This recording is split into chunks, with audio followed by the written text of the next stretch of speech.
प्रिय भैया बहनों, पिछले अध्याय में हमने मौर्य साम्राज्य की स्थापना, चंद्रगुप्त मौर्य की उपलब्धियों के बारे में अध्ययन किया था। आज हम उससे आगे बढ़ते हुए अशोक के बारे में अध्ययन करेंगे।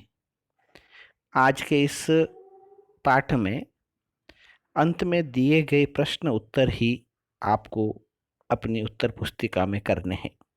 साथ ही आप सभी से आग्रह है, सरस्वती शिक्षा समिति के इस ऑनलाइन शिक्षण के चैनल को आप लाइक करें, सब्सक्राइब करें और आगे बढ़ाएं। तो अब हम शुरू करते हैं मौर्य काल के एक अद्वितीय शासक अशोक के बारे में। अशोक ईसा पूर्व 273 से 232 तक मगध का शासक रहा। यद्यपि वह ईसा पूर्व 269 में ही विधिवत रूप से शासक बना था, किंतु ईसा पूर्व 273 में बिंदुसार की मृत्यु के बाद में उसने अपने आप को सम्राट घोषित किया और उसका अपने भाइयों के साथ में सत्ता के लिए संघर्ष चलता रहा। अंत में उसने सभी को पराजित किया और मगध का शासक बना। उसकी सबसे बड़ी उपलब्धि यह थी कि उसने लगभग 40 वर्ष तक शासन किया। अपने शासनकाल में अशोक ने अपने राज्य की सीमाएं उत्तरी पश्चिमी क्षेत्र में अफगानिस्तान और दक्षिण में कर्नाटक तक फैला दी थी। साथ ही कश्मीर में उसने वितस्ता नदी के किनारे श्रीनगर और नेपाल में ललितपतन नगर की स्थापना भी की। उस कालखंड में मगध का पड़ोसी राज्य कलिंग अपने हाथियों के लिए प्रसिद्ध था।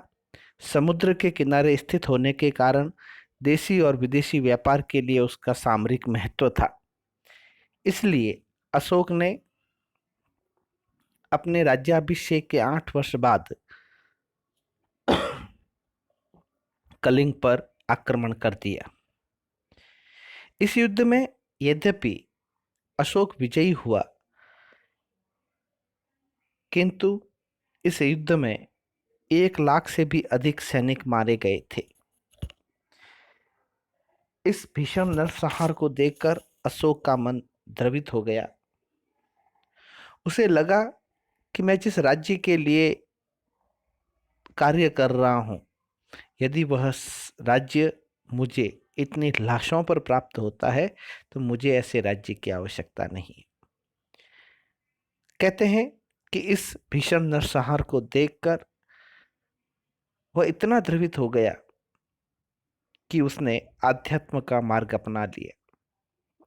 फिर उसने निश्चय किया कि मैं अपने राज्य को हिंसा से रहित अहिंसा के मार्ग पर चलाऊंगा, और उसने हमेशा के लिए युद्ध की नीति का त्याग कर दिया। यहाँ यह महत्वपूर्ण है कि अपने राज्य अभिषेक के 8 वर्ष बाद उसने कलिंग पर आक्रमण किया, किंतु उसने 40 वर्ष तक लगभग शासन किया।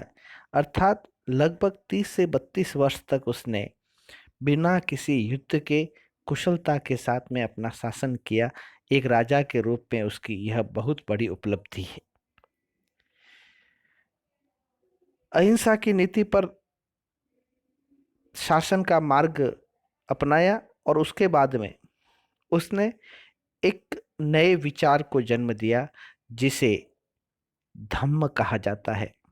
यह धम्म वास्तव में धर्म का ही एक अपभ्रंश शब्द है, किंतु यह एक विचार था, एक पंथ था, और जो आध्यात्म पर आधारित था। धम्म के प्रमुख सिद्धांतों में सहिष्णुता, अहिंसा, आडंबरहीनता, लोक कल्याण और श्रेष्ठ पवित्र नैतिकता। अशोक ने इन 5 बातों पर अपना विचार रखा और उसी के अनुसार मनुष्य को जीवन जीने की प्रेरणा दी। यह भी कहा जाए कि धम्म एक जन कल्याणकारी योजना थी तो भी अतिशयोक्ति नहीं होती। अशोक ने धम्म को अपना राजधर्म ही बना लिया और उसने उसी पर आधारित अपनी शासन व्यवस्था को आगे बढ़ाया। यद्यपि धम्म के जो ये सिद्धांत थे वे हमारी भारतीय संस्कृति के मूल तत्वों के रूप में पूर्व से ही प्रतिष्ठित रहे हैं। अशोक ने अपने शासनकाल में धम्म के इन सिद्धांतों का सफलतापूर्वक पालन किया। उसने न केवल प्रजा को इन मार्गों पर चलने के लिए प्रेरित किया, अपितु अपने आस पड़ोस के सभी राज्यों के साथ भी मधुर संबंध स्थापित करते हुए उन्हें भी युद्ध नीति का परित्याग करने के लिए बाध्य कर दिया या सहमत कर दिया। यह एक राजा के रूप में उसकी बहुत बड़ी उपलब्धि थी कि 30-32 वर्ष तक कोई राजा शासन करे और वह एक भी युद्ध नहीं लड़े। ये अपने आप के अंदर अशोक की बहुत बड़ी उपलब्धि थी। अशोक ने अपने जीवन काल के अंदर धम्म को सफलतापूर्वक संचालित किया, उसका प्रचार प्रसार किया, केवल भारतवर्ष में ही नहीं अपितु भारत की सीमाओं को छोड़कर बाहर के अंदर भी श्रीलंका तक उसने धम्म के प्रचार के लिए अपने दूत भेजे। किंतु उसके बाद के जो शासक थे यद्यपि उन्होंने धम्म के सिद्धांतों को स्वीकार किया, लेकिन वे धम्म के सिद्धांतों को अपने शासनकाल में अपने साम्राज्य में क्रियान्वित नहीं कर पाए। उसके 2-3 कारण भी थे कि बाद के शासक न तो इतने योग्य और कुशल थे, न वे पड़ोसी राज्यों के साथ में इतने मधुर संबंध स्थापित कर सके और न ही उनके मन में त्याग और समर्पण जैसे भाव रहे। एक बहुत बड़ी कमी बाद के शासकों में ये भी रही कि उनमें दूरदर्शिता का अभाव था। अशोक ने दूरदर्शिता से काम लेते हुए राज्यों के साथ में मधुर संबंध स्थापित किए और उसने 40 वर्ष तक लगभग निर्बाध शासन किया। किंतु बाद के शासक ऐसा नहीं कर पाए और धीरे धीरे मौर्य साम्राज्य पतन की ओर जाने लगा और उनके साथ ही धम्म के सिद्धांत भी धीरे धीरे क्षीण होते गए। लेकिन अशोक ने जो धम्म के सिद्धांत दिए वे हमारे जीवन में आज भी उतने ही प्रासंगिक हमको दिखाई देते हैं। चंद्रगुप्त मौर्य से लगा करके मौर्य काल के पतन तक जो प्रशासन मौर्य शासकों ने किए उस प्रशासन को 2 भागों में बांटा जा सकता है, केंद्रीय प्रशासन और प्रांतीय शासन। केंद्रीय प्रशासन के जो प्रमुख अंग थे उसमें राजा, यह पूरे प्रशासन का प्रमुख होता था। इसके पास में सभी शक्तियां निहित होती थी और वह अंतिम निर्णय लेने के लिए समर्थ होता था। न्यायपालिका, व्यवस्थापिका और कार्यपालिका की समस्त शक्तियां राजा के हाथ में रहती थी। राजा को परामर्श देने के लिए मंत्री परिषद थी।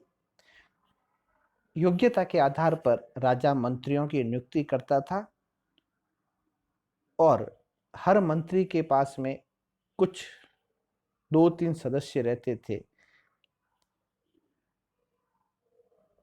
अपने प्रशासन के अंदर केंद्रीय प्रशासन में मौर्य शासकों ने अधिकारी की नियुक्ति की जो 18 होते थे। ये केंद्रीय शासन के विभिन्न विभागों को देखते थे। अलग अलग स्थानों पर इनका अलग अलग उल्लेख भी मिलता है। अर्थशास्त्र में कौटिल्य ने 26 अध्यक्षों का भी उल्लेख किया है। इसके अलावा नगर के प्रबंधन हेतु, अर्थात जो बड़े बड़े नगर थे उनके प्रबंधन हेतु 5-5 सदस्यों की 6 समितियां होती थी, जो विभिन्न कार्यों, उद्योग, शिल्प, विदेशियों, जनगणना, वाणिज्य, व्यापार, वस्तुओं का निर्माण, बिक्री, कर इत्यादि की व्यवस्था देखते थे। इसके साथ में ही केंद्रीय प्रशासन को सुचारू रूप से चलाने के लिए सेना की व्यवस्था थी। सेना की 6 शाखाएं थी: पैदल सेना, अश्व सेना, हाथी सेना, रथ सेना, यातायात सेना और नौसेना। प्रत्येक सेना को की देखभाल करने के लिए 5-5 सदस्यों की एक समिति बनाई गई थी। इसके साथ में ही सभी मौर्य शासकों ने अपनी गुप्तचर प्रणाली प्रशासन को बहुत अच्छे से लागू किया था। मौर्य काल की प्रशासन की एक अन्य विशेषता न्याय व्यवस्था थी। यह न्याय व्यवस्था धर्म, व्यवहार, चरित्र पर आधारित थी। न्याय संहिता के आधार पर संचालित इस न्याय व्यवस्था में दीवानी और फौजदारी दोनों प्रकार के न्यायालय बनाए गए थे। राजा को सर्वोच्च न्यायाधीश माना गया था। राजूक, व्यवहारिक इत्यादि ये न्यायिक अधिकारी होते थे। राज्य के संचालन के लिए राजस्व की अलग से व्यवस्था की गई थी। एक विभाग बनाया गया था जिसे राजस्व प्रशासन कहा जाता था। इस विभाग का प्रमुख व्यक्ति समाहर्ता कहलाता था। दुर्ग, राष्ट्र, वज्र, सेतु, वन, खाने, आयात निर्यात आदि राजस्व के प्रमुख स्रोत थे। सन्निधाता यह एक पद था जो राजकीय कोष का मुख्य अधिकारी होता था। इसके अलावा जनोपयोगी कार्य मौर्य प्रशासन की अनिवार्य सेवाओं के अंदर माना जाता था, जिसमें सिंचाई, सड़क, सराय, चिकित्सा आदि को महत्व दिया जाता था। दूसरा भाग था प्रांतीय शासन। यह प्रांतीय शासन 5 भागों में था, अर्थात जिस प्रकार से आज भारत एक देश है और उसमें अनेक राज्य हैं, उसी प्रकार से मगध साम्राज्य था जिसको 5 राज्यों में या 5 प्रांतों में विभक्त किया गया था। इसका प्रमुख राजकुमार होता था जो मंत्री परिषद व अमात्यों के माध्यम से शासन संचालित करता था। ये 5 प्रमुख प्रांत थे: उत्तरापथ, दक्षिणापथ, अवंतीपथ, मध्य प्रांत और कलिंग। धर्म, महामात्र व अमात्य प्रांतिकारी अधिकारी माने गए थे। इसी प्रकार से जनपद व ग्रामीण ये 2 स्तर थे जहाँ की व्यवस्था भी शासन व्यवस्था के अंतर्गत, प्रांतीय शासन के अंतर्गत मानी जाती थी। जनपद स्तर, जिसे आज हम जिला कह सकते हैं, वहाँ प्रदिष्ट, रजुक व युक्त नाम के अधिकारी थे जो भूमि, न्याय व लेखा संबंधी कार्य करते थे।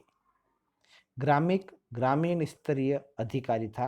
गोप एवं स्थानिक जनपद गांवों के बीच मध्यस्थता का कार्य करते थे।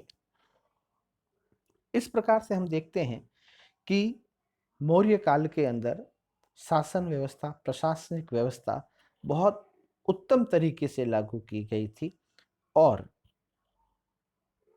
जिस प्रकार की शासन प्रणाली मौर्य काल में स्थापित हुई, वह आधुनिक भारत के निर्माण की पहली आधारशिला भी मानी जा सकती है।